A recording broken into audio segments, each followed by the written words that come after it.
আপনারা দেখছেন news now. আপনাদের সঙ্গেই রয়েছে আমি সোহেলি। শুরু করছি রাত 10টার সংবাদ। তবে প্রথমেই সংবাদ শিরোনাম। সারা দেশের সঙ্গে রাজ্যেও শুক্রবার নানান কর্মসূচির মধ্যে দিয়ে পালিত হলো বিশ্ব তামাক মুক্ত দিবস। পঞ্চায়েত নির্বাচনকে সামনে রেখে দক্ষিণ জেলা সফরে প্রদেশ কংগ্রেস সভাপতি আশিস কুমার সাহা জেলা নেতাদের সঙ্গে করেন সাংগঠনিক সভা। রাস্তা প্রশস্ত করার লক্ষ্যে বাধারঘাট ও সিদ্ধি আশ্রমে পুর নিগমের অভিযানে ব্যক্তিগত সম্পত্তি নষ্টের অভিযোগ নিয়ে সরব কয়েকজন ভুক্তভোগী। শান্তিরবাজার মহকুমা শাসকের অফিসের গণনা কেন্দ্র পরিদর্শন করলেন রাজ্যের মুখ্য নির্বাচনী আধিকারিক পুনিত আগরওয়াল।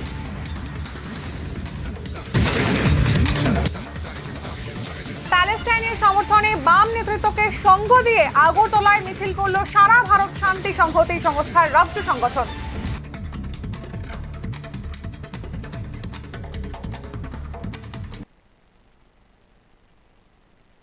সারা দেশের সঙ্গে রাজ্যেও শুক্রবার বিশ্ব তামাক মুক্ত দিবস পালিত হয়। সকালে আগরতলায় জিবি হাসপাতালে হয়েছে একাধিক সচেতনতামূলক কর্মসূচি। এজিএমসি টিচার্স ফোরামের উদ্যোগে হয় আলোচনা সভা। বিভিন্ন কর্মসূচি হাতে নেয় department of community medicine. Women's কলেজের এনএসএস ইউনিটের তরফেও হয় সচেতনামূলক কর্মসূচি। দৈনিক 20টি সিগারেট খেলে একজন মানুষের আয়ু গড়ে 13 বছর কমতে পারে। তামাকজাত দ্রব্য চিবানোর ফলে হতে পারে মাথা ও ঘাড়ের ক্যান্সার। পরিসংখ্যান অনুযায়ী তামাক সেবনের কারণে প্রতি বছর প্রায় 1,25,00,000 মানুষের মৃত্যু হয়। তামাকজাত দ্রব্যের প্যাকেটে উল্লেখ থাকে স্বাস্থ্য সম্পর্কিত সতর্কবার্তা পর্যন্ত, কিন্তু তাতে কি তামাকের আসক্তি কমছেই না। তামাক যিনি সেবন করেন শুধুই যে তার ক্ষতি হচ্ছে এমনটা নয়, পাশে যিনি থাকছেন তারও পরোক্ষ ক্ষতি হতে পারে এবং হয়ও। ফলে আজকের দিনে বিশেষত যুব সমাজ থেকে শুরু করে শিশুদের এ থেকে রক্ষা করা বড় জরুরি হয়ে পড়েছে।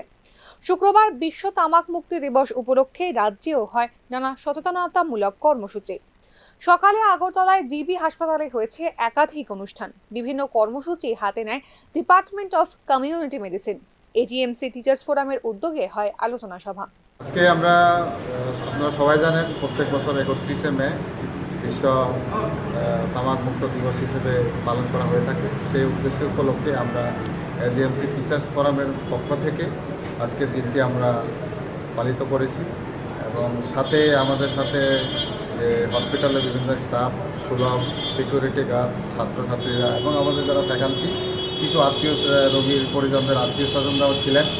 সেটা আমরা সচেতনতামূলক আমরা কিছু আলোচনা করেছি, যাতে এই তামাক বা টোব্যাকো, সেটা ধোঁয়াযুক্ত বা ধোঁয়াবিহীন যে তামাকগুলি রয়েছে সেগুলি শরীরের উপর কী প্রভাব পড়তে পারে এবং তার ফলে যে ব্যক্তির স্বাস্থ্য এবং তার যে পরিবেশ কীভাবে ক্ষতি হয়, তার প্রভাব কীভাবে পড়ে, সেগুলি বিশদভাবে আমরা আলোচনা করেছি এবং সাথে একটা শপথ বাক্য পাঠ করেছি, যেখানের মধ্যে আমরা অঙ্গীকার নিয়েছি যে আমরা তামাক যুক্ত পদার্থ। বিশ্ব তামাক মুক্তি দিবস উপলক্ষে উইমেন্স কলেজের এনএসএস ইউনিটের তরফে সামাজিক কর্মসূচি হাতে নেওয়া হয়। এ সম্পর্কে মানুষকে সচেতন করতে এদিন রাজধানীতে পথচারীদের মধ্যে লিফলেট বিতরণ করেন কলেজের ছাত্রীরা। কর্মসূচি পালনের একটাই উদ্দেশ্য যে ত্রিপুরা রাজ্যের সচেতন মানুষ যেন আরও সচেতন হয়, সেই জন্য আমরা আজকে এই লিফলেটটা বিলি করছি যে আজকে বিশ্ব তামাক বিরোধী দিবস। এই দিবসে সবাই যেন এই তামাক থেকে বেরিয়ে আসে। যে ধরনের তামাক ব্যবহারের ফলে যে ধরনের রোগ হচ্ছে, সেই রোগ থেকে বাঁচার জন্যেই আমাদের আজকে এই কর্মসূচি এবং আমাদের এই কর্মসূচি আগামী দিনেও অব্যাহত। আমাদের এই রাজ্যের যারা ধূমপায়ী মানুষ, পরোক্ষ স্মোকার যারা বা প্রত্যক্ষ স্মোকার যারা, প্রত্যেকের উদ্দেশ্যে আমাদের এই বার্তাটা থাকে। আপনারা কারা এই প্রোগ্রামটা করছেন? আমরা উইমেন্স কলেজ এনএসএস ইউনিটের পক্ষ থেকে এই প্রোগ্রামটা করছি। মা উষা চ্যারিটেবল ট্রাস্ট ও নেতাজি সুভাষ বিদ্যানিকেতন যৌথ উদ্যোগে এক আলোচনা সভার আয়োজন করে। বিদ্যালয়ের মিলনায়তনে হয় এই আলোচনা সভা। সেখানে তামাকের কুফল এবং তামাক বর্জন নিয়ে বক্তারা তাদের মতামত তুলে ধরেন। প্রথমে জয় হিন্দ। অ্যাকচুয়ালি ব্যাপারটা হচ্ছে যে এই যে ব্যাপারটা, এটা আজকের কোনো ব্যাপার নয়, এটা দীর্ঘদিন ধরে চলছে। আমরা ছাত্রছাত্রীদের এখানে আরও ব্যাপকভাবে অ্যাড করতে চেয়েছিলাম, কিন্তু সেই তুলনায় এবার তো আমাদের সামার ভ্যাকেশনটা চলছে, সেই জন্য ততটা ছাত্রছাত্রী এখানে আসেনি। এটা হচ্ছে আমরা বলি যে নেশামুক্ত ভারত, এটা আমাদের স্লোগান। তো নেশামুক্ত করতে গেলে এটা তো সবচেয়ে আগেই আসছে। তো সেই ক্ষেত্রে এটা যে মুক্ত রাখাটা মানে নিয়ন্ত্রণ করাটা, সেটা স্টুডেন্টকে শেখাতে হবে। তাদের ওটা বুঝতে হবে যে কি করে আমরা এটা থেকে মুক্ত থাকবো। আমরা যতই চেষ্টা করি না কেন, স্টুডেন্ট যদি নিজের থেকে অ্যাক্টিভ না হয় তবে সেটা কোনোদিনও সম্ভব নয়। আমরা স্টুডেন্টকে ওইভাবে গড়ে তুলতে চাই যেন স্টুডেন্ট নিজেরটা নিজে প্রতিবাদ করে এখান থেকে সরে আসতে পারে। আর ডাক্তারবাবু তো ডিটেলস বলেছেন, আমি আর ডিটেলসটা যাচ্ছি না। তো এটাই আমাদের উদ্দেশ্য, স্টুডেন্টকে অ্যাড করা ব্যাপকভাবে, এবং শুধু অ্যাড করা নয়, স্টুডেন্ট যেন আরও স্টুডেন্টকে অ্যাড করতে পারে, যেন এই নেশাটা থেকে বেরিয়ে আসতে পারে। Thank you. ধন্যবাদ। রাজ্যে প্রথম বিজেপি জোট সরকার গঠন হওয়ার পর থেকেই নেশামুক্ত ত্রিপুরা করার উদ্যোগ চলছে, যদিও নেশা সেবনকারীর সংখ্যা সেভাবে কমানো যাচ্ছে না। ইতিপূর্বে রাজ্যে মন্ত্রিসভার সদস্য টিঙ্কু রায় একটি অনুষ্ঠানে নিজেই তা স্বীকার করেছেন। এই অবস্থায় নেশার কুফল নিয়ে সচেতনতার আরও ব্যাপক প্রয়োজন বলে মনে করছেন সমাজের সচেতন অংশের মানুষ। ব্যুরো রিপোর্ট, নিউজ নাও। শুক্রবার সাংগঠনিক কর্মসূচি নিয়ে বিলোনিয়া সফর করেন প্রদেশ কংগ্রেস সভাপতি আশিস কুমার সাহা। অঙ্গনওয়াড়ি কর্মী ও সহায়িকা সহ পেনশনার্সদের গ্র্যাচুইটি প্রদান করার জন্য চলতি মাসের 9 নির্দেশ প্রদান করেছে উচ্চ আদালত। আদালতের রায়ের পরও তাকে কার্যকর করার ক্ষেত্রে তালবাহানা করে চলেছে রাজ্য সরকারের সমাজ কল্যাণ ও সমাজ শিক্ষা দপ্তর। অতি সত্বর গ্র্যাচুইটি প্রদান করার দাবিতে শুক্রবার সমাজ কল্যাণ ও সমাজ শিক্ষা দপ্তরে স্মারকলিপি প্রদান করে মজদুর মনিটরিং সেলের অন্তর্গত ত্রিপুরা অঙ্গনওয়াড়ি কর্মী সহায়িকা অ্যাসোসিয়েশন। উল্লেখ্য, আদালতের রায়ের সুবিধা পাবেন 20,000 অঙ্গনওয়াড়ি কর্মী ও 5,000 অবসরপ্রাপ্ত কর্মী। এই প্রসঙ্গে বিস্তারিত জানান সংগঠনের রাজ্য সভানেত্রী মঞ্জুলা চক্রবর্তী। আমাদের মূল বিষয় হচ্ছে, সবারই জানা যে এই মাসের 9 তারিখে মাননীয় উচ্চ আদালত একটা রায় দিয়েছেন অঙ্গনওয়াড়ি কর্মী সহায়িকাদের গ্র্যাচুইটি প্রদান করার জন্য। 20 জন আপাতত কেস করেছে, কোর্টে আরও কেস নিয়ে নিচ্ছে। ছোট একটা বিরতির সঙ্গে থাকুন।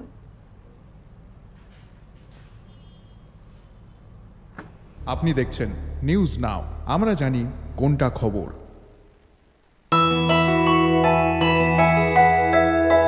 স্বাদে ভরা ঘিয়ের সুবাস লংতরায়, কি ভালো খেতে, শুদ্ধ ঘিয়ের আবেশ ভরা লংতরায়, অপূর্ব সুগন্ধ, পুষ্টি ভরা ঘিয়ের খাবার, কাওয়া ঘি প্রিয় সবার লংতরায়। একে বলে বিশুদ্ধ ঘি।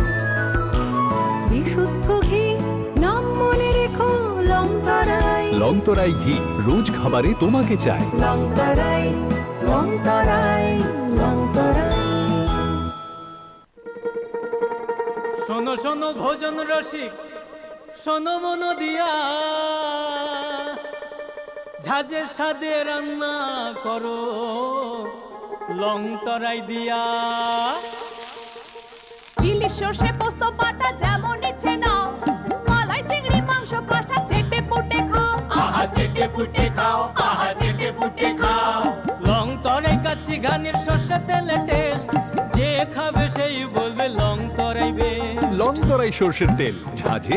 শ্যাম সুন্দর কোম্পানি জুয়েলার্স শুভ অক্ষয় তৃতীয়া 30 এপ্রিল থেকে 11 মে 2024। আসুন বেছে নিন আপনার মনের মতন অক্ষয় জৌলুসের প্রতীক। 100% এক্সচেঞ্জ মূল্য যে কোনো জুয়েলার্সের হলমার্ক যুক্ত পুরনো সোনার গয়নায়। 275 টাকা ছাড় প্রতি গ্রাম সোনার গয়না কেনাকাটায়। 100% ছাড় হীরের গয়নার মজুরিতে। প্রতিটি কেনাকাটায় নিশ্চিত উপহার। ডেইলি লাকি ড্র স্বর্ণ মুদ্রা, মেগা ড্র 3টি স্কুটি। পাশাপাশি আছে সোনায় সোহাগা গয়না কেনার বিশেষ ডিসকাউন্ট স্কিম। জিএসআই আইজিআই পরীক্ষিত গ্রহরত্ন, রূপোর মুদ্রা ও রূপোর সামগ্রী। একেবারে সহজ সাধ্য দামে চোখ ধাঁধানো হীরের গয়নার সম্ভার। শ্যাম সুন্দর কোম্পানি জুয়েলার্স শুভ অক্ষয় তৃতীয়া 30 এপ্রিল থেকে 11 মে 2024। সবার সাদর আমন্ত্রণ। শ্যাম সুন্দর কোম্পানি জুয়েলার্স, কামান চৌমুহনী, ইউকো ব্যাংকের বিপরীতে, আগরতলা। আমরা প্রতিদিনই খোলা আছি। তুমি আছো রান্নাঘরে, তাই সুগন্ধে ভরে, যা খুশি তেমনই খাই তোমার জাদুর রান্নায়। থাকে শুধু লংতরাই, থাকে শুধু লংতরাই। কত কেজি রান্না হয়, মনটাই করছো জয়, ভালোবেসে ভালোবেসে বলছি তাই, রান্নায় তোমাকে চাই, চাই শুধু লং তরাই, চাই শুধু লং তরাই। লং তরাই গুঁড়ো মশলা, রান্নায় তোমাকে চাই, চাই শুধু long Terai. Step into the realm of Assam Downtown University, where we encourage success, experience the pinnacle of academic excellence, and live your best days. শোনো শোনো ভোজন রসিক, শোনো মন দিয়া, ঝাঁঝের স্বাদে রান্না করো লং তরাই দিয়া। ইলিশ সর্ষে পোস্ত বাটা যেমন ইচ্ছে নাও, মালাই চিংড়ি মাংস কষা চেটে পুটে খাও, আহা চেটে পুটে খাও, আহা চেটে পুটে খাও। লং তরাই কাচ্চি ঘানির সর্ষে তেলে টেস্ট, যে খাবে সেই বলবে লং তরাই বেশ। লং তরাই সর্ষের তেল, ঝাঁঝে স্বাদে তোমাকে চাই। আহা লং তরাই বেশ, আহা লং তরাই বেশ। মশলা হাতে নয় চামচে তুলুন। লং তরাই গুঁড়ো মশলার প্রতিটি 250 গ্রাম প্যাকেটের সাথে 1 চামচ ফ্রি। লং তরাই গুঁড়ো মশলা, রান্নায় তোমাকে চাই। প্রথম আলো এলো, শুদ্ধ সকাল, শুদ্ধ সলিলে আজ বাজালো ত্রিতাল, মন্দিরে শুদ্ধ পূজার ধ্বনি, অগ্নি শুদ্ধ হলো সিঞ্জিনী, পরিণীতা নারী তুমি অনুপমা, শুদ্ধ সোনায় সাজো হে নিরুপমা। শুদ্ধতার স্বর্ণ মন্দির, কালিকা জুয়েলার্স, আগরতলা।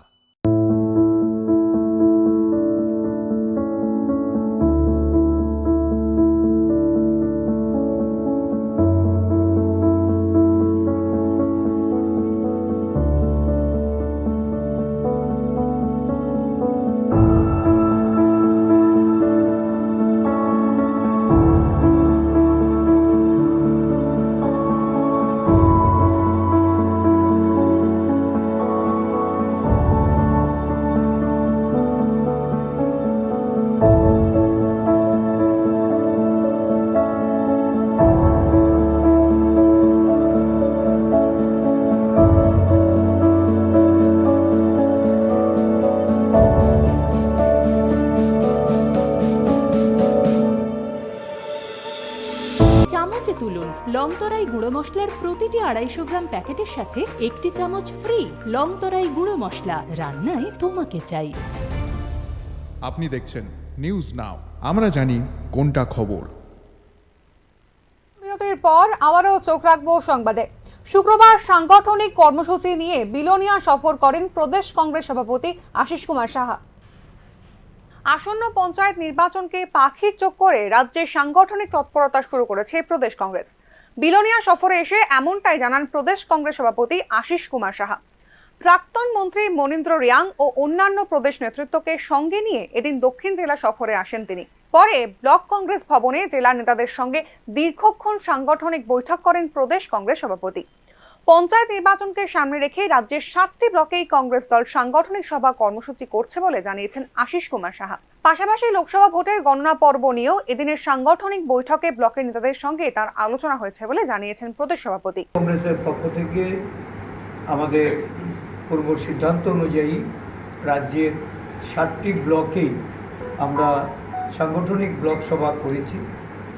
আপনারা সবাই অবগত আছেন যে পঞ্চায়েত নির্বাচনের প্রস্তুতি চলছে এবং লোকসভা নির্বাচনের গণনার পরবর্তী সময়ে পঞ্চায়েত নির্বাচনের জন্য খসড়া ভোটার তালিকা প্রকাশিত হবে এবং সেখানে প্রসেস করে 24শে জুন এই ভোটার তালিকা পূর্ণাঙ্গ রূপে প্রকাশিত।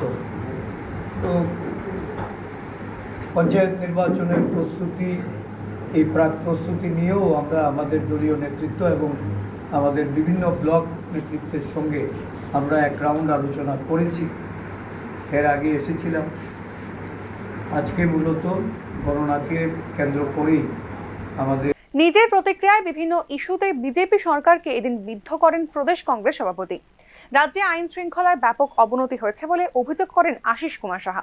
বিশেষ করে মহিলা নিরাপত্তার ক্ষেত্রে রাজ্য সরকার সম্পূর্ণ ব্যর্থতার পরিচয় দিয়েছে বলে প্রদেশ কংগ্রেস সভাপতির অভিমত। আইন শৃঙ্খলার প্রচণ্ড অবনতি, বিশেষ করে মহিলাদের নিরাপত্তা নিয়ে সর্বত্র আজকে একটা শঙ্কার মধ্যে, উদ্বিগ্নের মধ্যে অভিভাবক বলুন, পরিবারের সদস্যদের বলুন, নানাভাবে তারা তাদেরকে ভাবিয়ে তুলেছে।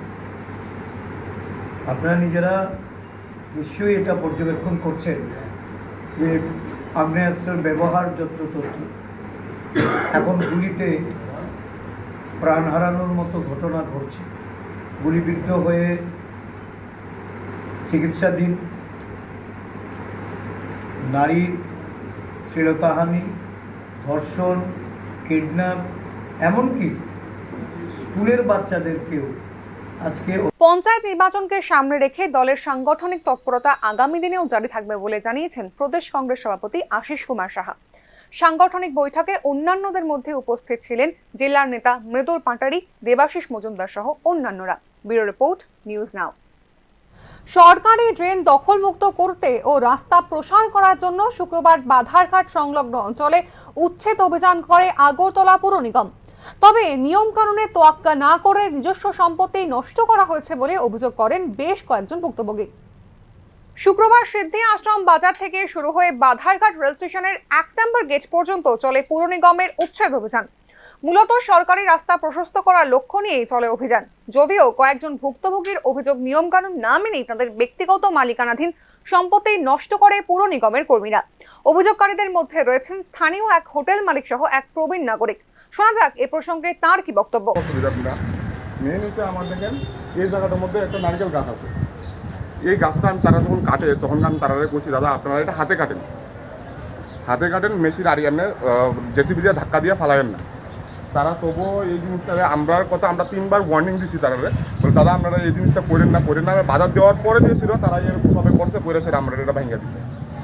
আমি তারা যখনকার এই জিনিসটার কথা কইছি তখনকার মিউনিসিপ্যালিটির অধিকারী এখানে আসছিল, তাই নিয়ে আমার তারার কাজ করার সিস্টেম নেই এটা বলে। তো আমি বলছি যে আপনারা রাস্তার মধ্যে আপনারা কাজ করেন, কিন্তু প্রাইভেট প্রপার্টি ড্যামেজ করার কি অধিকার কেউ দিছে আপনারা? তারা এটার কোনো কিছু করতে রাজি না।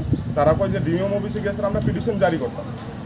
তাই এখন পর আমরা এতটুকু জায়গা লিখেছিল, আমরা এখন যাবো আবার গিয়েছিল আবার ডিএম অফিসে গিয়ে চক্কর লাগাবো। এটা কোনোদিন কি পসিবল হয় নাকি? তারা এরকমভাবে যেন কাজ করে, এটার কি কোনো মানে আছে? কাজটা কে করে দিচ্ছে? কাজটা করে দিচ্ছে পিডব্লিউডি। তারা পিডব্লিউডি মানে মিউনিসিপ্যালিটি অফিসের দিকে সেটা তারা হয়তো মানিও চাইছে রাস্তা ক্লিয়ার করার লিগে, সেটা তারা এই লিগে আসছে এখানটায়।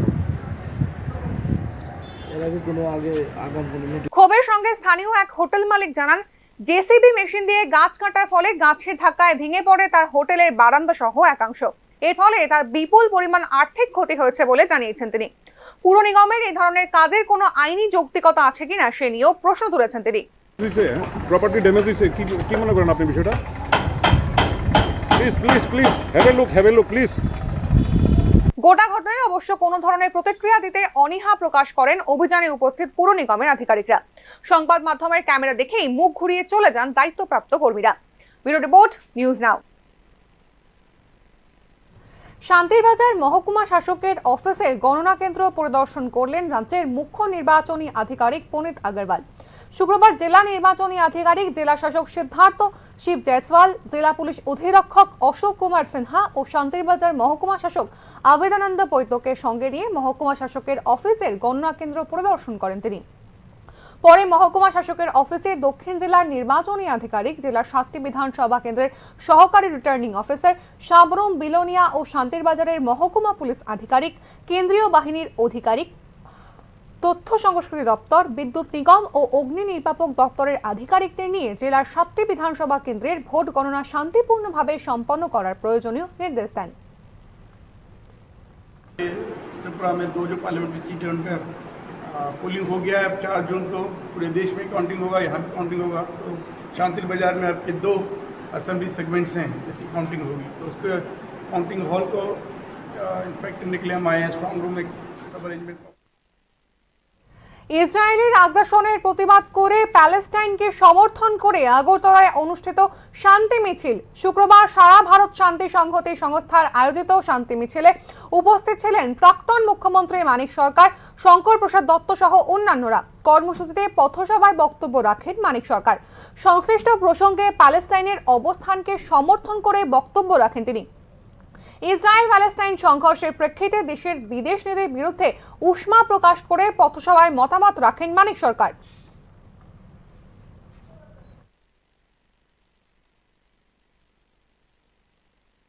হচ্ছে মার্কিন সাম্রাজ্যবাদের সাথে সম্পর্ক রক্ষা করে মার্কিন সাম্রাজ্যবাদ যে দৃষ্টিভঙ্গি নিয়ে প্যালেস্টাইনকে ধ্বংস করার চেষ্টা করছে সেই দৃষ্টিভঙ্গিকে পরোক্ষে উচ্চ আদালতের রায়কে মান্যতা দিয়ে অতি সত্বর গ্র্যাচুইটি প্রদান করার দাবি নিয়ে শুক্রবার সমাজ শিক্ষা দপ্তরের স্মারকলিপি প্রদান করে ত্রিপুরা অঙ্গনওয়াড়ি কর্মী সহায়িকা সংগঠন। অঙ্গনওয়াড়ি কর্মী ও সহায়িকা সহ পেনশনার্সদের গ্র্যাচুইটি প্রদান করার জন্য চলতি মাসের 9 নির্দেশ প্রদান করেছে উচ্চ আদালত। আদালতের রায়ের পরও তাকে কার্যকর করার ক্ষেত্রে তালবাহানা করে চলেছে রাজ্য সরকারের সমাজ কল্যাণ ও সমাজ শিক্ষা দপ্তর।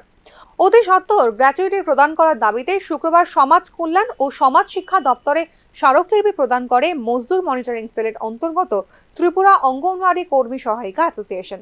উল্লেখ্য, আদালতের রায়ের সুবিধা পাবেন 20,000 অঙ্গনওয়াড়ি কর্মী ও 5,000 অবসরপ্রাপ্ত কর্মী। এই প্রসঙ্গে বিস্তারিত জানান সংগঠনের রাজ্য সভানেত্রী মঞ্জুলা চক্রবর্তী। আমাদের মূল বিষয় হচ্ছে সবারই জানা যে এই মাসের 9 তারিখে মাননীয় উচ্চ আদালত একটা রায় দিয়েছেন অঙ্গনওয়াড়ি কর্মী সহায়িকাদের গ্র্যাচুইটি প্রদান করার জন্য। 20 জন আপাতত কেস করেছে, কোর্টে আরও কেস রয়েছে, প্রায় 100-র উপরে কেস রয়েছে, কিন্তু 20 জনের রায়ের ভিত্তিতে, কারণ এক যাত্রা তো আর পৃথক ফল হবে না, তা আমরা আশাবাদী যে ওই রায়ের কার্যকর যাতে সময়ের মধ্যে করে দপ্তর, তার জন্য আমরা আজকে সাংগঠনিকভাবে দপ্তরের কাছে দেখা করতে এসেছি। তাছাড়া 20 জন ব্যক্তিগতভাবেও প্রত্যেকে তাদের রায়ের কপি জমা দিয়ে গেছে। আর তারপরেও আমরা আজকে সাংগঠনিকভাবে উদ্যোগ নিয়েছি যে দপ্তর যেন এই কাজটা খুব দ্রুততার সঙ্গে শুরু করে, তার জন্য আমরা আজকে ডাইরেক্টর মহাশয়ের সঙ্গে দেখা করতে এসেছি। যদিও আমাদের ডাইরেক্টর মহাশয় ম্যাডাম ছুটিতে আছেন, ডেপুটি ডাইরেক্টর স্যার আমাদের ডেপুটেশন নেবেন। কি চাইছেন আপনারা? আমরা চাইছি রায়টা যাতে দ্রুত কার্যকরী হয়, যেই সময় কোর্ট বেঁধে দিয়েছে তার মধ্যে থেকে রায়টা কার্যকরী হোক এবং আমাদের পেনশনার বোনেদের মুখে হাসি ফুটুক। তারপর পাশাপাশি আমাদের নিজস্ব সেন্টারগুলিতে কিছু আদালতের রায় দ্রুত কার্যকর করার জন্য রাজ্য সরকারের কাছে জোরালো দাবি রাখেন সংশ্লিষ্ট সংগঠনের নেতৃত্ব। অঙ্গনওয়াড়ি সেন্টারগুলিতে দীর্ঘ বছর দেওয়া হচ্ছে না চালের ড্রাম, ফলে কাজের ক্ষেত্রে ব্যাপক সমস্যার সম্মুখীন হতে হচ্ছে বলে এদিন জানান স্মারকলিপি প্রদান কর্মসূচিতে উপস্থিত সংগঠনের নেতৃত্বরা। এই বিষয়ে যথাযথ ব্যবস্থা গ্রহণ করার জন্য সমাজ কল্যাণ দপ্তর আধিকারিকদের দৃষ্টি আকর্ষণ করা হয়েছে বলে উল্লেখ করেন অঙ্গনওয়াড়ি কর্মীরা।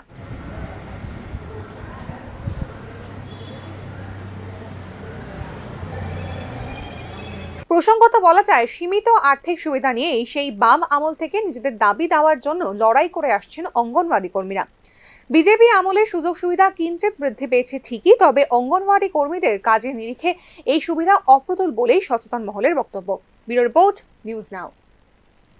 এবছর মাধ্যমিক ও উচ্চ মাধ্যমিক পরীক্ষায় উত্তীর্ণ কৃতী ছাত্রছাত্রীদের সংবর্ধনা দেবে বিজেপির টাউন বরদোয়ালি মণ্ডল। প্রথম বিভাগে উত্তীর্ণ একরকম 4 শতাধিক ছাত্রছাত্রীকে দেওয়া হবে সংবর্ধনা। শুক্রবার এক সাংবাদিক সম্মেলনে মণ্ডল সভাপতি সঞ্জয় সাহা জানান, আগামী 2রা জুন বিকেল 4টায় সংবর্ধনা অনুষ্ঠান হবে আগরতলা টাউন হলে। তাতে মুখ্যমন্ত্রী ডাক্তার মানিক সাহা সহ অন্যান্য অতিথিরা উপস্থিত থাকবেন। ইতিমধ্যেই আইএসসিই এবং সিবিএসই এর 10ম ও দ্বাদশ মানের পরীক্ষা সহ ত্রিপুরা মধ্যশিক্ষা পর্ষদের মাধ্যমিক ও উচ্চ মাধ্যমিক পরীক্ষার ফলাফল ঘোষণা হয়ে গেছে।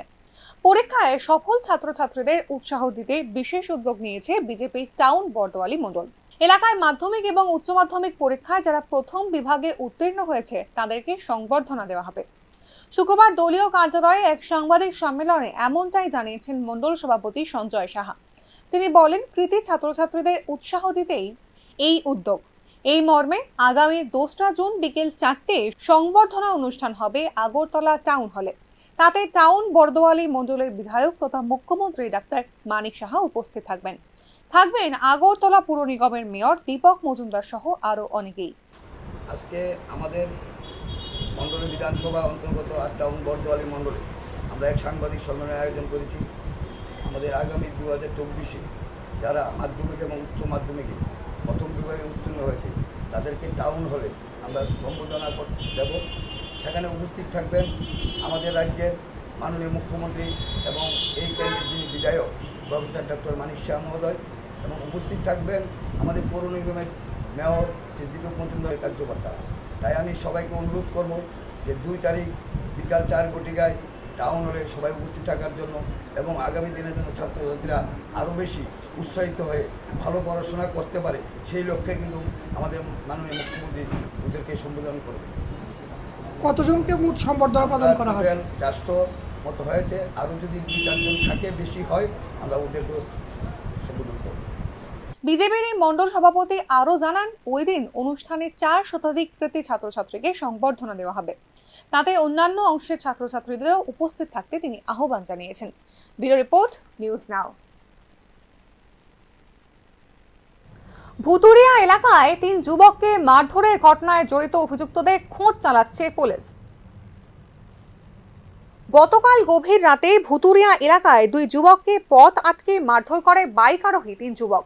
ঘটনায় পূর্ব থানায় লিখিত অভিযোগ দায়ের করেন আক্রান্ত যুবকরা। ঘটনায় জড়িত 3 অভিযুক্তকে জালে তোলার জন্য পুলিশি তল্লাশি চলছে বলে এদিন জানান পূর্ব থানার ওসি সঞ্জিত সেন। তার বক্তব্য, সিসিটিভি ফুটেজ দেখে ইতিমধ্যেই 3 অভিযুক্তকে শনাক্ত করেছে পুলিশ। তাদের আটক করার জন্য পুলিশি অভিযান চলছে বলে জানান তিনি। ইনসিডেন্টের সূত্র ধরে সকাল থেকে আমাদের অফিসার বেরিয়েছেন, ওখানে ভুতুরিয়ার আশেপাশে যে সিসিটিভি আছে সেটা ফুটেজ কালেকশন করেছি আমরা। বাইকে করে যে 3 জন লোক এসছে তাদের আইডেন্টিফাই করা হয়েছে, তাদের বাড়িতে রেড করা হয়েছে। অ্যাকচুয়ালি তারা এখনও বাড়িতে নেই, এর মধ্যে একজন স্টুডেন্ট আছে, সে কলেজে গেছে। তো আমরা একটা কেস নিয়েছি, আজকের মধ্যেই তারা অ্যারেস্ট হয়ে যাবে। তাদের আইন অনুযায়ী তাদের বিরুদ্ধে ব্যবস্থা গ্রহণ করা হবে। চিহ্নিত হয়েছে স্যার? চিহ্নিত করেছে? হ্যাঁ, চিহ্নিত। এখানে তারা 3 জনের নামও দিয়েছে, যারা উত্তম ত্রিপুরা যে কমপ্লেনটা করেছে। এখানে তারা যে নামগুলা দিয়েছে এই নামগুলোর সাথে এবং আমাদের ফুটেজের যেটা দেখেছি সেটা মিল আছে, এবং তারা অ্যারেস্ট হয়ে যাবে, আজকে অ্যারেস্ট হবে। 3 অভিযুক্তের মধ্যে একজন কলেজ ছাত্র রয়েছে বলে পূর্ব থানার ওসি জানিয়েছেন। ঘটনায় জড়িতদের খুব শীঘ্রই আটক করার প্রতিশ্রুতি দেন ওসি রঞ্জিত সেন।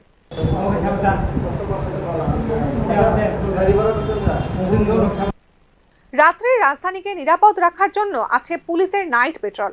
তবে রাজধানীর জন্য নিরাপত্তা সুরক্ষিত করতে পুলিশের নাইট পেট্রোল যে আরও সক্রিয়ভাবে করা দরকার সেই সত্য কিন্তু বারবার বিভিন্ন হিংসার ঘটনায় সামনে আসছে।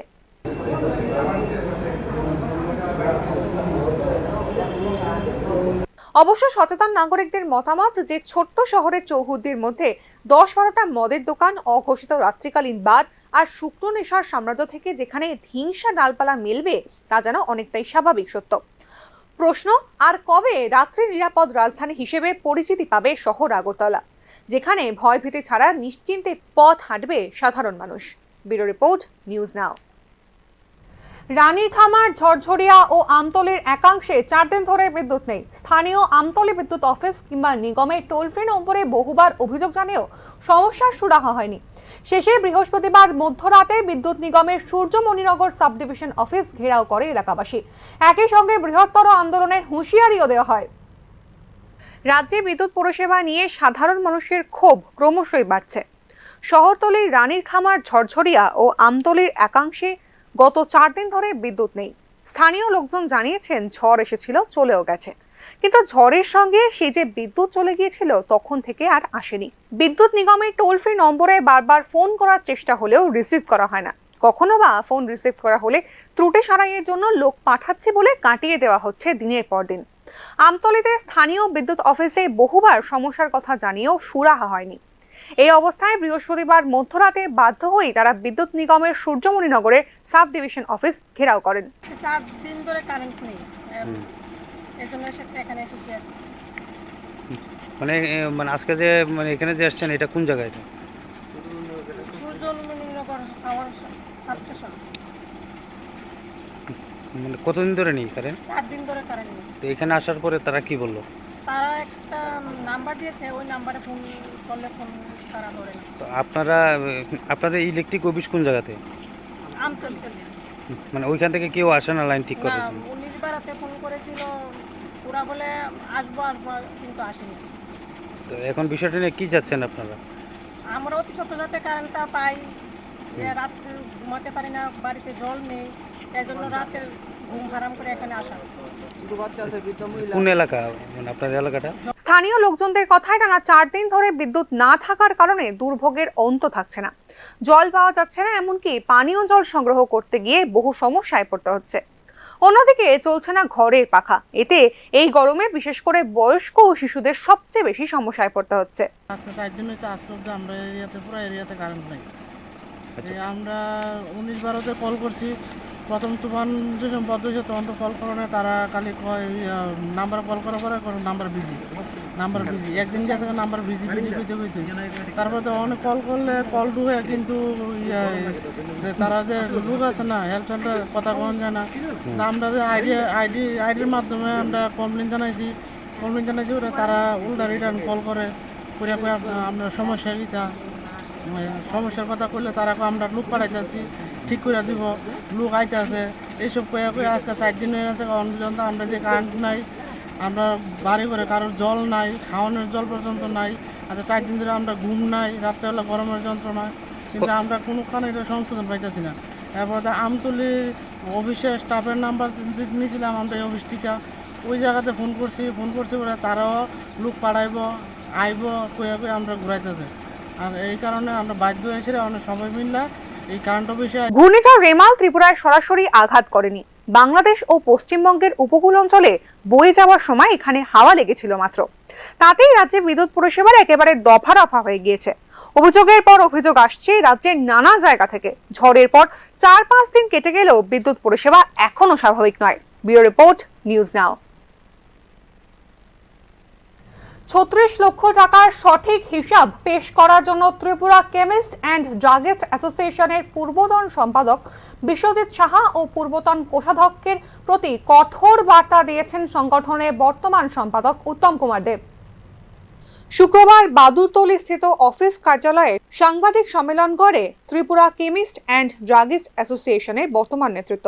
মূলত ওষুধের দোকানে 3 জন করে ফার্মাসিস্ট রাখার সরকারি নির্দেশিকা ও কমিটির পূর্বতন সম্পাদক বিশ্বজিৎ সাহার আর্থিক কেলেঙ্কারির বিষয় নিয়ে বিস্তারিত মতামত জানান বর্তমান সম্পাদক উত্তম দেব ও সহসভাপতি চন্দন দত্ত সহ অন্যান্যরা।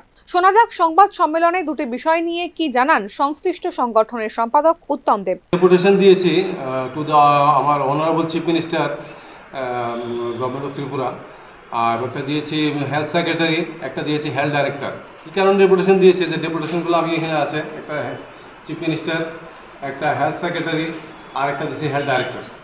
3টা ডেপুটেশন দিয়েছি। কারণ কেন আমাদের যে মেম্বাররা, মানে আমার প্রচুর কমপ্লেন এসছে আমার এখানে যে 3 জন করে ফার্মাসিস্ট ভিজিট করে, এটা আগেও আমি বলেছিলাম, আর এই ড্রাগ ইন্সপেক্টর ভিজিট করে। তো আমার মেম্বাররা পাজল হয়ে যাচ্ছে। বিভিন্ন আগে তো 1 জন করেই হতো, এটা 1 জন করেও তো কভার করা যায়, একটা দোকানে 3 জন দরকার নেই কিন্তু ফার্মাসিস্টে, কিন্তু 3 জন করে ভিজিট করে, এই কারণে আমার মেম্বার হয়ে যায়, পাজল হয়ে যায়। তো এই কারণে আমি রিকোয়েস্ট করছি, যে আমি ড্রাফটেও রিকোয়েস্ট করছি এটা আগের মতোই করা হোক, যাতে মেম্বাররা যাতে 36 লক্ষ টাকার 9-6 নিয়ে পূর্বতন কমিটির সম্পাদক বিশ্বজিৎ সাহাকে কঠোর সতর্কবার্তা দেন বর্তমান কমিটির সম্পাদক উত্তম দেব সহ অন্যান্য সদস্যরা। জুনের 30 তারিখের মধ্যে সবার সামনে 36 লক্ষ টাকার সঠিক হিসেব পেশ না করলে বর্তমান কমিটি বিশ্বজিৎ সাহা ও ট্রেজারার পার্থ রায়ের বিরুদ্ধে আইনি ব্যবস্থা গ্রহণ করবে বলে হুঁশিয়ারি দেন সম্পাদক উত্তম দেব। যে এটা আমি আগে বলেছিলাম যে 18 লাখ টাকা ড্যামেজ, টোটাল হিসাব করে দেখেছি যে নিয়ার অ্যাবাউট 36 লাখ। 8 লাখ টাকা তো উনি চেক নিয়েছেন, কে মানে আগের যে সেক্রেটারি ছিল টিসিডিএ বিশ্বজিৎ সাহা। 8 লাখ টাকা এট এ টাইম একদিনে চেক দিয়েছে, 8 লাখ টাকা একদিনে চেক দিয়েছে। এও আমাদের অফিস স্টাফ এবং অফিস পিওনের নামে চেক দিয়ে নিয়েছে। হ্যাঁ, তো আমি বলছি কি, আমি কিন্তু আরেকটা, উনি বলেছে আমাকে হিসাব দিয়েছে, হিসাবটা কিন্তু আমি প্রেজেন্ট হিসাব চাইনি, আমি পাস্ট হিসাব চেয়েছি। প্রেজেন্ট তো আমার কাছে আছে। আর উনি যে এজিএম করেছে, that was not AGM, that was general meeting. উনি বলেছেন যে উনি হিসাবটা আমাদের সোসাইটি, রেজিস্টার্ড অফ কোঅপারেটিভ সোসাইটিকে জমা দিয়েছে। তো হু দ্য হেল, আমি একটাই প্রশ্ন করছি, উনি কেন জমা দেবেন আমার ইয়েতে, রেজিস্টার্ড অফ কোঅপারেটিভ সোসাইটি? উনি তো আমাদের মেম্বারের প্রথম পাস করতে হবে, আর এজিএমই করেনি, কীভাবে জানেন উনি জমা দেয়? তা আমি ওনাকে আবার ওয়ার্নিং দিচ্ছি, আমাদের এজিএম আছে, আমি সব মেম্বারদেরকেও বলছি, আমাদের 30 তারিখ আগামী মাসের 30 তারিখ জুনের 30 তারিখে আমাদের AGM annual general meeting. So আমি সবাইকে ইনভাইট করছি, সবাই যাতে আসে অ্যানুয়াল জেনারেল মিটিংয়ে। আর এই তারিখে 30 তারিখের ভিতরে আমি বিগত বেশ কিছুদিন ধরেই আর্থিক নয়ছয় নিয়ে গরম ত্রিপুরা কেমিস্ট এবং ড্রাগিস্ট অ্যাসোসিয়েশনের অন্তর্মহল। টাকার যোগান বেশি থাকলে দুর্নীতির শিকড় যে দেওয়াল ভেদ করে উঠে আসে, এই ঘটনা তার স্পষ্ট প্রমাণ বলে সচেতন মহলের বক্তব্য। টিএফ এর আর্থিক কেলেঙ্কারির মতোই ত্রিপুরা কেমিস্ট অ্যান্ড ড্রাগিস্ট অ্যাসোসিয়েশনের এই দড়ি টানাটানি কোথায় গিয়ে শেষ হয় তা এখন দেখার বিষয়। ব্যুরো রিপোর্ট, নিউজ নাও। রাজ্যে সরকারিভাবে বর্ষা এসে গেছে, তাই এই সময়কাল যোগাযোগ ব্যবস্থার কারণে যাতে কোনো রকম খাদ্য বা পেট্রোল ডিজেল ইত্যাদির সংকট না হয় তার জন্য শুক্রবার মহাকরণে পর্যালোচনা বৈঠক হয়। বৈঠকে খাদ্য ও জনসংবরণ দপ্তরের মন্ত্রী সুশান্ত চৌধুরী সহ সংশ্লিষ্ট দপ্তরের আধিকারিকরা ছিলেন মার্চেন্ট অ্যাসোসিয়েশনের প্রতিনিধিরাও। আবহাওয়া দপ্তর জানিয়েছে, একদিন আগেই রাজ্যে প্রবেশ করেছে বর্ষা। স্থলপথে ভারতের মূল ভূখণ্ডের সঙ্গে এই রাজ্যের যোগাযোগ মূলত আসামের উপর দিয়ে, তাই এই সময়টায় ভারী বর্ষণে পাহাড় লাইন বিধ্বস্ত হলেই তার প্রভাব পড়ে ত্রিপুরায়। কদিন আগেই আসামের বেশ কিছু জায়গায় জাতীয় সড়কের উপর এবং রেল লাইনের উপরেও ধস পড়ায় এ রাজ্যের স্থলপথ কার্যত বিচ্ছিন্ন ছিল। এতে বিশেষ করে পেট্রোল ও ডিজেলের যোগানে টান পড়ে। অন্যদিকে একাংশ অসাধু ব্যবসায়ী মকা বুঝে নিত্য প্রয়োজনীয় বিভিন্ন জিনিসপত্রের দাম বাড়িয়ে দেয় কয়েক গুণ, ফলে চরম দুর্ভোগ পোহাতে হয় রাজ্যবাসীকে। এ সমস্ত কিছু মাথায় রেখেই শুক্রবার মহাকরণে পর্যালোচনা বৈঠক করে খাদ্য ও জনসংবরণ দপ্তর। বৈঠকে পৌরোহিত্য করেন দপ্তরের মন্ত্রী সুশান্ত চৌধুরী। পরে এক প্রতিক্রিয়ায় তিনি বলেন, বর্ষাকালে আসামের যোগাযোগ ব্যবস্থা ব্যাহত হলে রাজ্যে যাতে কোনো রকম সমস্যা তৈরি না হয় তার জন্যই এই বৈঠক। পরিস্থিতির সুযোগ নিয়ে কোনো অসাধু ব্যবসায়ী যাতে মর্জি মতো পণ্য সামগ্রীর দাম না বাড়ায় তার জন্য বৈঠকে মার্চেন্ট অ্যাসোসিয়েশনের প্রতিনিধিদেরও রাখা হয়। যেহেতু বর্ষা শুরু হয়ে গেছে এবং অফিসিয়ালি আপনাদের সংবাদপত্রেও সেগুলো এসছে, আমাদের আসাম এবং ত্রিপুরার মধ্যে যে কানেক্টিভিটি সেটা বিগত দিনে আমরা দেখেছি যে বিভিন্ন জায়গায় বর্ষার কবলে পড়ে প্রকৃতির কারণে সেটি বিধ্বস্ত হয়েছে এবং যাত্রী চলাচল থেকে শুরু করে বিভিন্ন পেট্রোল ডিজেল এবং বিভিন্ন পণ্য সামগ্রী সেখানে যাতায়াতে এবং আগরতলা শহরে আসতে অসুবিধা হয়েছে। এতে করে নিত্য প্রয়োজনীয় জিনিসের আকাশছোঁয়া মূল্যবৃদ্ধি হয় কিছু কিছু জিনিসে, আবার কিছু কিছু জিনিস আমাদের খাদ্য দপ্তরের তৎপরতায়, মহকুমা প্রশাসনের তৎপরতায় সেগুলো কন্ট্রোলের মধ্যে আমরা রাখতে সক্ষম হয়েছি। তো সে বিষয় নিয়ে যাতে আগামী কয়েক মাস এই বর্ষার মরশুমে কোথাও যেন দ্রব্যমূল্যের বৃদ্ধি না ঘটে, যেগুলো মানুষের ধরাছোঁয়ার বাইরে থাকবে এমন যেন পরিস্থিতি না হয়। কারণ আপনারা জানেন যে আমাদের দপ্তর থেকে, মহকুমা প্রশাসন থেকে প্রতিনিয়ত আমাদের যে রেড কর্মসূচি চলছে, পেনাল্টি ইম্পোজ করা হচ্ছে, যারা অনৈতিক কাজের সঙ্গে যুক্ত, অসাধু ব্যবসার সঙ্গে যুক্ত তাদেরকে ডেকে এনে সেখানে ফাইন প্রদান করানো হচ্ছে। এই জিনিসগুলো নিয়ে আমরা এখানে বসবো এবং এই কয়েকটা দিন কিভাবে জিনিসপত্রের যোগানকে স্বাভাবিক রাখা যায়, তৎসঙ্গে জিনিসপত্রের মূল্য কিভাবে নিয়ন্ত্রণে রাখা যায়, মানুষের যেন কোনো অবস্থাতেই অসুবিধার মধ্যে পড়তে না হয় সেই বিষয় নিয়ে আছে। খাদ্যমন্ত্রী বলেন, ইতিপূর্বে আসামের যোগাযোগ ব্যবস্থা ব্যাহত হলে রাজ্যে প্রায় 12 দিন পেট্রোল ও ডিজেলের সংকট ছিল। একই সঙ্গে একাংশ অসাধু ব্যবসায়ী বিভিন্ন নিত্য প্রয়োজনীয় পণ্য সামগ্রীর আকাশছোঁয়া দাম রাখে। এই পরিস্থিতি যাতে পরবর্তী সময় আর না হয় তাই আগাম ব্যবস্থা নিতেই এই বৈঠক। তিনি আরও জানান, বর্তমানে রাজ্যে পর্যাপ্ত পরিমাণে খাদ্য সামগ্রী মজুদ আছে। পেট্রোল ও ডিজেল যে পরিমাণে আছে তাতে 5-6 দিন চালানো যাবে। তো সেক্ষেত্রে গতবারের যে পরিস্থিতি ছিল, প্রায় 12 দিনের মতো পেট্রোল ডিজেলের সংকট ছিল, সেই সংকট আমরা কাটিয়ে উঠতে পেরেছি আপনাদের সকলের সহযোগিতায়, জনগণের সহযোগিতায়। এবার কিন্তু সেই সংকটটা নেই। এবার রেল ড্যামেজ হয়নি, কানেক্টিভিটি আমাদের অসুবিধা হয়েছে এবং এনএফ রেলওয়ে আমাদেরকে আশ্বস্ত করেছেন যে আগামী 1 তারিখের মধ্যে খুব সম্ভবত এই যে বন্ধ রয়েছে যে কানেক্টিভিটি সেটাকে আবার রেস্টোর করা হবে। সুতরাং যে 5 থেকে 6 দিনের আমাদের কাছে পেট্রোল এবং ডিজেলের যে মজুদ রয়েছে, স্টক রয়েছে, সেটা আমাদের কাছে সাফিসিয়েন্ট রয়েছে। আগামী 2 দিনের মধ্যে আবার পেট্রোল এবং ডিজেল যথারীতি ত্রিপুরা রাজ্যে প্রবেশ শুরু করবে এবং মানুষের মধ্যে প্যানিক হওয়ার কিছু নেই। পেট্রোল এবং ডিজেল যে পাম্পগুলো, আমাদের পেট্রোল পাম্পগুলোর মধ্যে আমরা সবসময় দেখতে পাচ্ছি একটা আতঙ্কের একটা ছবি এবং একটা ভিড় যে হয়তোবা আবার ক্রাইসিস শুরু হবে। আমি আপনাদেরকে দপ্তরের দায়িত্বপ্রাপ্ত মন্ত্রী হিসেবে আশ্বস্ত করতে চাই, এমন ধরনের কোনো। মন্ত্রী সুশান্ত চৌধুরী জানান যে ঘূর্ণিঝড় রেমালে আসামের রেল লাইনের কিছু জায়গায় ক্ষতি হয়েছে বটে, তবে ড্যামেজ হয়নি। উত্তর পূর্ব সীমান্ত রেলের আধিকারিকরা জানিয়েছেন 1 জুনের মধ্যে রেল লাইন পুরোপুরি স্বাভাবিক হয়ে যাবে। এই অবস্থায় রাজ্যে পেট্রোল ও ডিজেল নিয়ে অযথা আতঙ্কিত হওয়ার কোনো কারণ নেই, কারণ মজুদ শেষ হওয়ার আগেই পেট্রোল ও ডিজেল রাজ্যে চলে আসবে। ব্যুরো রিপোর্ট, নিউজ নাও। রাজ্য সরকার যতই দাবি করুক চিকিৎসার নামে আইজিএম হাসপাতালে কি ধরনের খামখেয়ালিপনা চলে, উঠে এলো তার জ্বলন্ত চিত্র। ড্রেসিং রুম থেকে বেমালুম গায়েব স্টাফরা, দগ্ধ শিশু নিয়ে অসহায়ের মতো দাঁড়িয়ে রইলেন বাবা। শহরের লাল বাহাদুর এলাকা থেকে 20 মাসের শিশু ভার্গবীকে নিয়ে রাজধানীর আইজিএম হাসপাতালে এসেছেন বাবা প্রসেনজিৎ পাল। গরম জল পড়ে ঝলসে গেছে শিশু ভার্গবীর নরম শরীর। যন্ত্রণায় পরিত্রাহী চিৎকার করছে ছোট্ট শিশুটি। ড্রেসিং করাতে এসে বাবা প্রসেনজিৎ পাল দেখেন আইজিএম হাসপাতালের ড্রেসিং রুমে কোনো স্টাফ নেই। বেমালুম গায়েব হয়ে 50,000 মাইনে পাওয়া ড্রেসিং স্টাফরা। তখন কেউ ব্যস্ত পান খেতে, কেউ বা আবার খোশ গল্পের মতো। খাঁ খাঁ করা ড্রেসিং রুমের সামনে যন্ত্রণায় কাতর শিশুকে নিয়ে ঠায় দাঁড়িয়ে রইলেন অসহায় পিতা প্রসেনজিৎ পাল। চিকিৎসা পরিষেবার উন্নতি বলে সরকার যখন লাফালাফি করছে, তখন রাজধানীর মানুষের প্রধান ভরসাস্থল আইজিএম হাসপাতালের এই হলো বাস্তব চিত্র।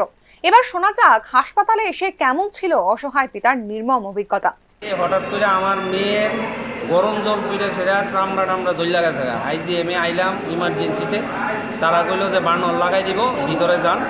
দেখাইলাম, দাঁড়াই রয়েছি মানে 15-20 মিনিট ধরে। বাচ্চাটা চিৎকার করতেছে, তারা জিজ্ঞাসা স্টাফ কই। একজনকে স্টাফ তো আসলো, একজনকে স্টাফ তো এনে 2 জন আছে, মনও খাইতে গেছে। একজন আরেকজনরে কইতাছে তো আমরা তো কিছু কইছে না। ডাক্তারে গিয়ে কইতাছে ও স্টাফ তো আছে কিন্তু কই জানি গেছে। এখন অবধি ড্রেসিং রুমের মধ্যে কারোরে পাইছেন নি? এখনো পর্যন্ত কেউই নাই। তারপর আমরা যখন কইতাছি যে বাচ্চাটা চিৎকার করতেছে, আরে একটা লোক নাই, আপনারা কইতাছেন এ আছে তে আছে। তারপরে আমরা কথা শুনে সেটা আমরা যখন সবাই এভাবে কইছি, একজন কইছে কাছে আছে, ঠিক আছে আমরা দিতেছি, এই কথা কয়েছে না। একজন ডাক্তারের থেকে তরফ থেকে একজন আয়েছিরা দিছে, কিন্তু ভিতরে যে স্টাফ মানে এটা কাজগুলি করে তার মধ্যে কেউ নাই। 2-3 রুম পুরাই খালি। আচ্ছা, বাচ্চারা কি কারণে নিয়ে আসেন? মানে আগুনে পড়ছিল না গরম জল পড়ছিল? গরম জল গ্লাস ফাইটা গরম জল পইরা শরীরে পইরা গেছে, চামড়া উঠে গেছে। একদম ছোটো বাচ্চা, 20 মাসের বাচ্চা, শুধু চিৎকার করতেছে, যন্ত্রণায়, কিন্তু তার আর কোনো হেলদোল নাই, কোনো কেউ নাই। যেহেতু আইজিএমে আইসেন, এটা একটা ইমার্জেন্সি বিভাগ, আমরা তো প্রথম তো সেই আমরা তো আর রাত্র 10টার সময় তো চট করে সেটা কোনো ডাক্তার পাইতাম না। আমরা তো জিবি হাসপাতাল বা বিএম এটাই কিন্তু আমরা প্রথম আমো না। এটা তো একটা ইমার্জেন্সি বিভাগ, সেই জায়গার মধ্যে 24 ঘন্টা সার্ভিস থাকার কথা। এটাই তো কথা, আমরা তো এটাই জানি যে এনে 24 ঘন্টা সার্ভিস থাকবো। এনে আইএসেরা আমরা ইনিশিয়ালি যে স্টেপটা আমরা এনে নিব প্রথম, কিন্তু আইএসেরা তো বাচ্চা নিয়ে সেটা আমরা যদি এটা করতে হয় তাহলে আমরা আর কি রইল। বাচ্চার নামটা কি? আমার মেয়ের নাম ভার্গবী পাল। কোন জায়গাতে আইছেন? আমরা লাল বাহাদুর ক্লাব। আপনার নাম কি? আমার নাম প্রসেনজিৎ পাল। অনেক খুঁজে পেতে এক ড্রেসিং স্টাফের দেখা পাওয়া গেল বটে, তবে নাক খুঁজতে খুঁজতে করিতকর্মা এই কর্মী যা জানালেন তার মোদ্দা কথা হলো তিনি নাকি গ্যাস স্টেশনে ডিউটি করছেন। বোঝো ঠেলা, দগ্ধ শিশু চিৎকার করছে যন্ত্রণায়, আর তিনি আসল ডিউটি বাদ দিয়ে ডিউটি করছেন গ্যাস স্টেশনে। এই না হলে আইজিএম হাসপাতাল একেবারে খাপে খাপে মিল। কি কারণে? আচ্ছা, আপনি তো ড্রেসিং রুমের মধ্যে কর্মরত, কতক্ষণ যাবত মানে খালি আছিল? এটা খালি নাই তো, একজন আসলো, এখন রুগী লেগে গেছে। উনি কি কাজ করে? আমার ড্রেসিং করে। একটা যে বাচ্চা নিয়ে আইছে মানে আগুনে শুনলাম আর কি, বাচ্চা নিয়ে সেই জায়গার মধ্যে তো আপনার ডিউটি ভালো, মানে অন্য জায়গায় যাওয়ার কারণ গ্যাসের মধ্যে কি ডিউটি হবে? না, গ্যাস আসেনি, জিগে যাবেন কাজে জিগাতে গেছে আমার সম্বন্ধ। এই যে গ্যাস প্লান্ট যে এটার মধ্যে কোনো দায়িত্বে আছেন আপনি? না না, কোনটার মধ্যে দায়িত্ব? আমি এটার মধ্যে আধা ঘন্টা যাবত এটা যে খালি আছিল। আধা ঘন্টা? হ্যাঁ, 10 মিনিট এসে গেছে। এখানে বেসরকারি নিরাপত্তা কর্মীরা আছে, রুগীর পার্টি আসছিল, আধা ঘন্টা যাবত আপনারা ফোন ফিরা পাওয়া যাইতেছে।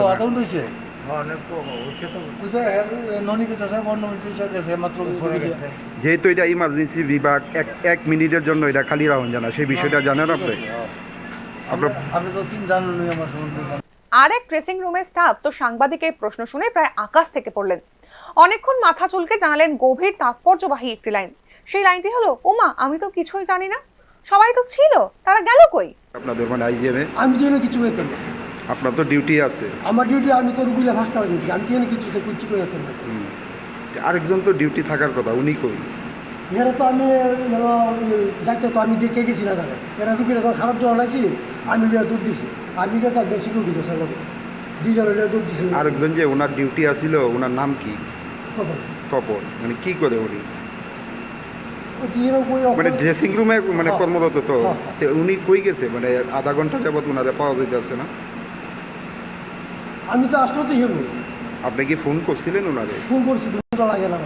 আচ্ছা, একটা বাচ্চারা যে নিয়ে আইছে, মানে আপনারা কিভাবে পরিষেবা আমি দিচ্ছেন? দেখছি না তো দাদা। আপনি তো আয়া দেখলেন বাচ্চাটারে? একটা বাচ্চারা দিচ্ছে, আমি তো রুগীটা দিয়া অক্সিজেন দিয়ে জনাইছি, তখন আপনি যখন আইছেন ঢুকছেন না, তখন আমি আইছি। একটা বাচ্চারে যে মানে গরম জল পড়ছে, আপনি তো আয়া দেখছেন, কোনো ধরনের চিকিৎসা দিছে? না, এটা তো আমি এটারে ওই ইয়ে থেকে দিছে, শিক্ষা আর স্বাস্থ্য এই দুই পরিষেবার উন্নতির চিত্র নিয়ে অঙ্কিত হয় উন্নত দেশের ইমেজ আর ভাবমূর্তি। উন্নত দূরে থাক, সাধারণ চিকিৎসা পরিষেবাও ঠিকভাবে দেবার ক্ষেত্রে রাজ্যের হাসপাতালগুলি যে কয়েক যোজন পিছিয়ে আছে, এসব ঘটনা তারই জলজান্ত প্রমাণ। শুধু মুখে মারিতং জগতের বদলে যেদিন কর্মের মধ্যে দিয়ে সরকারি চিকিৎসার সুফল পাবে সাধারণ মানুষ, সেদিনই আর যন্ত্রণা কাতর শিশু নিয়ে লাইনে দাঁড়িয়ে থাকবে না কোনো অসহায় পিতা। ব্যুরো রিপোর্ট, নিউজ নাও। রাজ্যে পান ও সুপারি চাষিদের কোনো রকম সহায়তা করছে না সরকার। এই অভিযোগ এনে সরব হলো বামেদের পান সুপারি চাষী সমিতি। শুক্রবার এ নিয়ে 13 দফা দাবিতে ডেপুটেশন দেওয়া হয় উদ্যান অধিকর্তার কাছে। রাজ্যে পান ও সুপারি চাষের সঙ্গে যুক্ত রয়েছে অন্তত 30,000 পরিবার, কিন্তু এই চাষে সরকারের তরফে মিলছে না ন্যূনতম সহায়তা। এমনকি ইতিপূর্বে বন্যায় যে সমস্ত পান চাষিরা ক্ষতিগ্রস্ত হয়েছিলেন, তাদের ক্ষেত্রেও কোনো রকম সরকারি সহায়তা দেখা যায়নি। শুক্রবার আগরতলায় কৃষক ক্ষেতমজুর ভবনে পান সুপারি চাষী সমিতির রাজ্য কমিটির বৈঠকে এই বিষয়গুলি উঠে আসে। পরে এই নিয়ে 13 দফা দাবির ভিত্তিতে রাজ্যের উদ্যান অধিকর্তার কাছে ডেপুটেশন দেওয়া হয়। ডেপুটেশন শেষে এক সাংবাদিক সম্মেলনে সারা ভারত কৃষক সভার রাজ্য সম্পাদক পবিত্র কর বলেন, বাম আমলে কম বেশি সহায়তা করা হতো পান সুপারি চাষীদের, কিন্তু বিগত 6 বছরে বিজেপি জোট সরকারের তরফে ন্যূনতম সহায়তা মিলছে না। এটা বাঞ্ছনীয় নয়। আইসিআর আছে, আমাদের কৃষি কলেজ আছে, তারা দায়িত্ব এটা, কিন্তু দেখা গেল সরকারের দিক থেকে কোনো ধরনের কোনো উদ্যোগ সেখানে নেই। তাই এই পান এবং সুপারি চাষীদের এই সমস্যাটা নিয়ে আমরা এই 13 দফা দাবি সূত্রটা আমরা আপনাদের কাছে দেব, যে রাজ্যের মানুষকে জানানো দরকার যে এই যে বর্তমান সরকার গত 6 বছরে কোনো পান চাষী সুপারি চাষী কোনো ধরনের কোনো সাহায্য তারা পায়নি। বন্যা হয়েছিল যেটা মিথিলি, এই বন্যার ব্যাপক ক্ষতি হয়েছিল পানে। এখন বলছে যে এখন বোধহয় কিছু টাকা 100 জন ফসল ক্ষতি হয়েছে প্রায় 30 জন। ডেপুটেশন কালে দপ্তর অধিকর্তার কাছে দাবি জানানো হয়েছে সরকারি উদ্যোগে পান চাষে সহায়তা করতে হবে। রেগা প্রকল্পে নতুন বরজ তৈরি করে দিতে হবে। ঝড় ও প্রাকৃতিক দুর্যোগে যে সমস্ত পান চাষী ক্ষতিগ্রস্ত হয়েছেন তাদের সরকারিভাবে সহায়তা করতে হবে ইত্যাদি। দপ্তর অধিকর্তা দাবিগুলোর যৌক্তিকতা স্বীকার করে দাবি পূরণে উদ্যোগ নেওয়ার আশ্বাস দিয়েছেন বলেই সমিতির তরফে জানানো হয়েছে। Bureau report, news now. বিলোনিয়ায় এসবিআই ব্যাংকের শাখা তুলে নেওয়ার খবরে উত্তেজিত আমজনতা। বিভিন্ন প্ল্যাকার্ড হাতে নিয়ে বিলোনিয়া আগরতলা সড়ক অবরোধে বসেন তারা। বিলোনিয়া মহকুমার চিত্তামারায় এসবিআই ব্যাংকের শাখা তুলে নেওয়ার খবরে জনগণের মধ্যে উত্তেজনা তৈরি হয়। এলাকাবাসী মিলিত হয়ে বিভিন্ন প্ল্যাকার্ড হাতে নিয়ে বিলোনিয়া আগরতলা সড়ক অবরোধে বসেন। অবরোধকারীদের বক্তব্য, 10 বছর আগে এলাকার জনগণের কথা মাথায় রেখে চিত্তামারা বাজারে এসবিআই ব্যাংকের শাখা স্থাপন করা হয়েছিল। ইতিমধ্যে ব্যাংক শাখায় 9 শতাধিক আমানতকারী শাখা অফিসে অ্যাকাউন্ট খুলেছেন। এছাড়া এই শাখা অফিসে এলাকার রেগার অ্যাকাউন্ট, সামাজিক ভাতা, আবাসনের টাকা ইত্যাদি লেনদেন হয়। এলাকার 5টি পঞ্চায়েতের জনগণ এই ব্যাংকের সুবিধা নিচ্ছেন। এলাকার জনগণ জানতে পেরেছেন এই ব্যাংকের শাখাটি বীরচন্দ্র মনুদের স্থানান্তর করার সিদ্ধান্ত নেওয়া হয়েছে। অবরোধকারীদের বক্তব্য, ব্যাংক শাখা স্থানান্তরের ফলে ভাতার টাকা তুলতে গিয়ে যাতায়াত খরচে সমস্ত টাকা ব্যয় হয়ে যাবে। ভোক্তাদের হাতে আর কোনো টাকাই থাকবে না। আমাদের গাঁও সভার আজ 10-11 বছর পর্যন্ত আমরা সুযোগ সুবিধা পাচ্ছি। আমরা ব্যাংকটা এখানে দেওয়া কারণ নেবা মন্দির গিয়া পাইখলা, পশ্চিম পাইখলা, মাইসরা, চিত্তামারা অনেক গাঁও সভার লোক হয় এইখানে রেখার কাজের টাকা উড়া, ভাতা উড়া, অনেকে রাখে, লেনদেন করে, এই বাইরের তুনো টাকা ইয়ে যে অনেকের এখানে ইয়ে করে। এই কারণে আমরা সুযোগ সুবিধা, এই 8-10টা গাঁও সভার সুযোগ সুবিধার কারণে আমরা ব্যাংকটা এখানে রাখতে ইচ্ছি। এলাকার জনগণ জেলা শাসকের দৃষ্টি আকর্ষণ করে এই ব্যাংকের শাখাটি স্থানান্তর না করার আবেদন জানিয়েছেন। বিলোনিয়া থেকে প্রতাপ দাসের রিপোর্ট, নিউজ নাও।